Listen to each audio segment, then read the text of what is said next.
Bismillahirrahmanirrahim.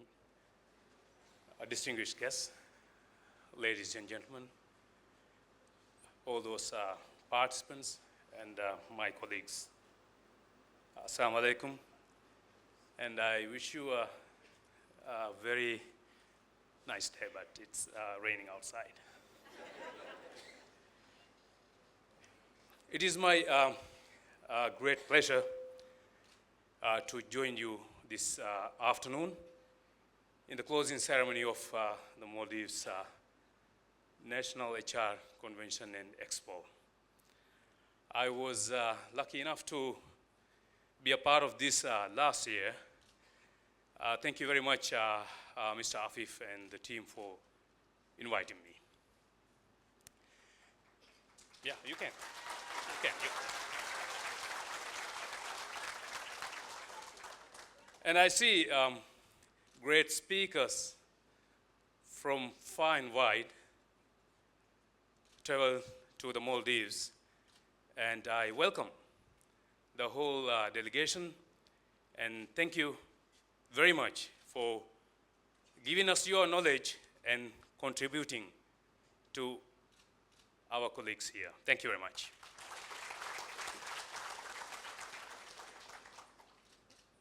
We all believe, and this administration, the President Ibrahim Mohammed Saleh believes that very firmly that the future of a country depends on a very able leadership.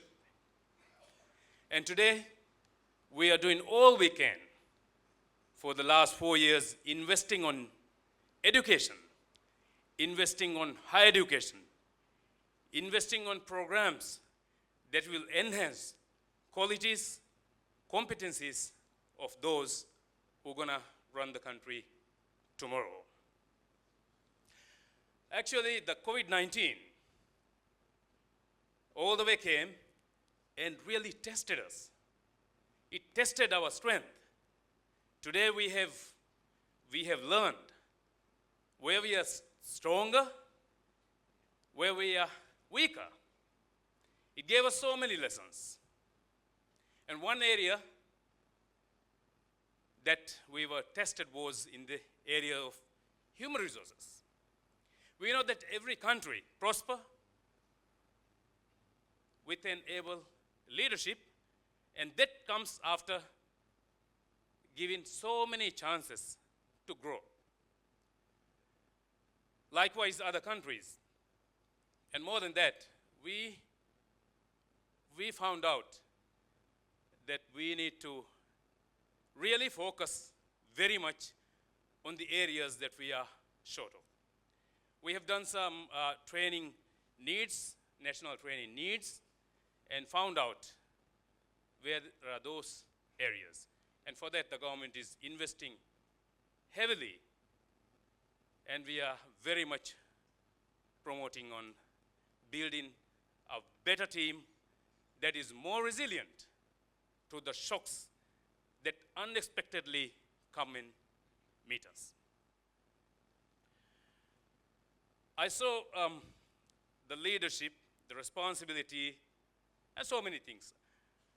I could have actually come yesterday. I wasn't anyway able to come since I was not in Mali. Leadership is everything, I believe. And sometimes when we talk about leadership, some things that it's just the leaders, that is those top people, that may be the president or the ministers or the CEOs, those are the only leaders. But to us today, we know that each and every person in the team is a leader. It's an important person. It's a very, very important person. And you are a leader, you are a CEO, or you may be the managing director of the company or the general manager. And everybody says, yes, I'm the manager, I am the CEO. Yeah, very true. It's up. But to me, I believe the leadership, the quality, the best quality of a leader should be to really take charge of those employees, those staff with him. That thing has to come. We often find out that the leaders, the managers, will always come and then ask us, hey, have you really done your work? Did you do it well? Did you come on time? What is your plan for tomorrow? And all sorts of things just only related to the work. But we as leaders, we as managers, I think we should understand things from the point of view of the employee. We all are human beings. We all come from someplace. We all have families. We all as human beings have problems, personal problems. And we all know that this COVID came and then gave us something. It was never like before. Mental issues, well-being, workplace well-being, which is very, very important. So I know that the speakers, those international and our local speakers must have definitely spoken about all these things. Maybe I'm repeating everything here. Maybe. I think I'm repeating. But as a leader, I think you have to take care of your employees. Ask them how they are. Ask them about their families. Ask them about their children. Ask them about their work.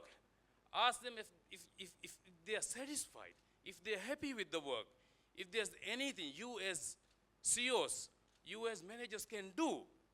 What can we do to help them? For them to be more professional, for them to be more accountable, for them to do everything better. I think this is what we need. We can learn. We have had many programs the last few years. We have had many programs that is designed for you, for those employees, for executives, to enhance, to enrich the qualities. We can do it. We can do it many times. But what's the change? If we don't want to bring the change within us, that's not going to help. We can bring from America, we can bring from Australia, the United Kingdom. We can bring those speakers and motivational speakers all around the world. We can bring you the best. But remember, unless you want to change, what you have learned, from what you have learned, is not going to help. It's not going to help. So please, my colleagues, make the best use of this rare opportunity. You know, the world is in a difficult situation. And again, after the COVID, we have to find a different way, an alternative. We have to change our lifestyle. We have so much of challenges. We have pressing issues. I read this morning on BBC that the United Nations finally, after many years of discussion, have come to an agreement, that's a treaty signed, to protect the high seas 30% by 2030. 2030.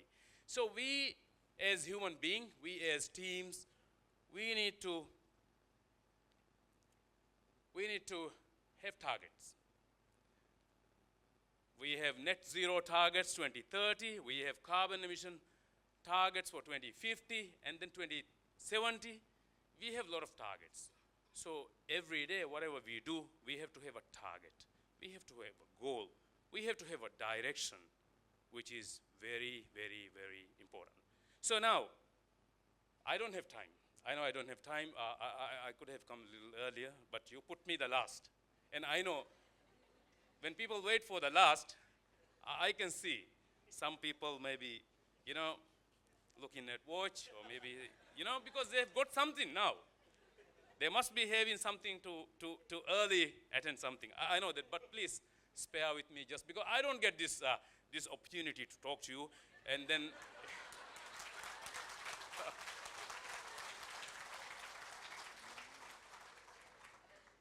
I know there are about 400 very good people, I would say again, here.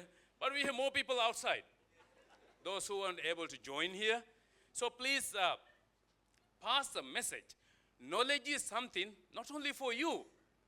You know, knowledge is given to you. God Almighty, bless us with the knowledge, not only for you. It's just for everyone. Whatever you know, you have to pass into to the other person. That's what we should do. And no matter what happens, the knowledge that you have acquired, nobody can take it away. The good character you have, nobody can take it away. The personality you have, nobody can take it away. You may not be in your job. I may not be in my job. But if someone has been good to someone, that will forever be there. That will always be there. Okay, I think I should mention something about the pressing issues. Now, all of you know that while we work, we have our job description, we have our responsibility, we know what we should do in the office. But we should not forget that there's another responsibility too, because ISO, from here, there's responsibility. We have lots of challenges, issues that we need all the hands. We need everybody to work on this. The climate change, the climate issues, carbon emission, a cleaner environment. To reduce all this, we need everyone to work on this. I know Maldives is the smallest country, and actually, as for carbon emission and climate change and global heating, we contribute nothing. It may be just 0.000 point something. And yet we are the forefront. The hardest hit is on us, even if there's sea level rise or global warming. Not our fault. Not our fault at all. We can say it's industrial countries, the rich countries, the big countries. We can always blame, but let's do our part. We today promise to do all what we can for a cleaner environment, to protect our environment, to reduce carbon, to not let anyone litter anything on the road, and to treat people nicely with respect and humanity. That's what we should do, and not to leave anyone behind. You know that this administration, we believe, the president believed that we can never go forward. You were mentioning forward. We can never go forward with leaving anyone behind, especially women. Especially women. They're so powerful. And this administration, surprising. It's amazing to see the number of women involved in the cabinet and councils and at the decision-making level, in the policy-making level. No country can prosper. No country, never in the world can prosper leaving our better half, I can say. Sorry. Empowering women, we are empowering families. We are empowering societies. And we are empowering a country, a nation. So just see the power of women. So this administration, we truly believe that we can't. We can't go alone. So today I also want to give a special thank to all those great women in this country who is contributing from women development committees to other levels in this administration and in private sector. Thank you.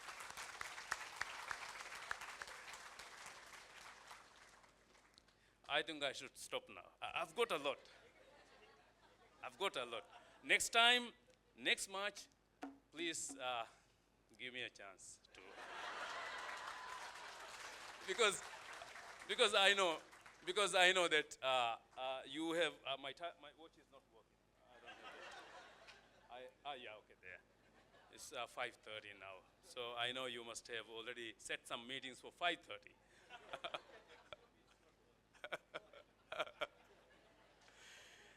Well, I just want to thank Mr. Afif and the whole team. They have contributed a lot to us, to the country, to the government, because I have mentioned that we have had similar programs, and we have also had programs that was organized by the United Arab Emirates last year, and I was fortunate enough to be there, even with some of my colleagues I can see from here. It's all about enhancing every day, every step, every move we make. Let's learn something. And learning is not enough. You have to make use of that. Make use of what you learn. It's just a book. There's no difference if you just learn and then you just go backward. So you need to move forward. For that, please make use of what you learn. Think about, we have the brain. That's the difference between human being. We have to have a great mind. We have to think about what is happening in the world. What is happening? There was an earthquake in Nepal in 2015 which devastated millions of lives, killed at least 9,000 people. That was in 2015. And today, last month, very unfortunate, we cry. Syria and Turkey, I don't know the number even. What? Billions, trillions. So it's affecting. So today, the world needs to work together. After all, we are all human beings. We don't look at colors. We don't look at where people come from. We are just only say human being. So we need to work together. The pain of the other person, it is with us. We have the same pain. So we need to work together. Ladies and gentlemen, today, even for this, your country, our country, if we want to have peace, stability, prosperity, and if we want our children to lead the country, we have to be examples, we have to help everyone, we have to be kind to the people, empathetic, respect. Don't mock at people. Don't just mock at people, how a person looked like. No, it's coming from there, God. No fault. People may look different physically, mentally, somebody might be different. We need to help. We have to accept. After all, this is all an inclusive world, an inclusive community. So let's join our hands together. And we say, we all together will lead the world, the country, and then we go for success. If we do good work with a good intention, Almighty will bless us with what we want. So ladies and gentlemen, once again, thank you very much. Next year, I'll be on the first day. Thank you very much for this opportunity, and once again, thank you all those who have traveled to Maldives from far and wide. Thank you very much for contributing, for giving us your knowledge. I think it has been a very interesting, enjoyable 2 days here, and I'm sure you will enjoy this beautiful, beautiful Maldives that is second to none in this world. Thank you very much.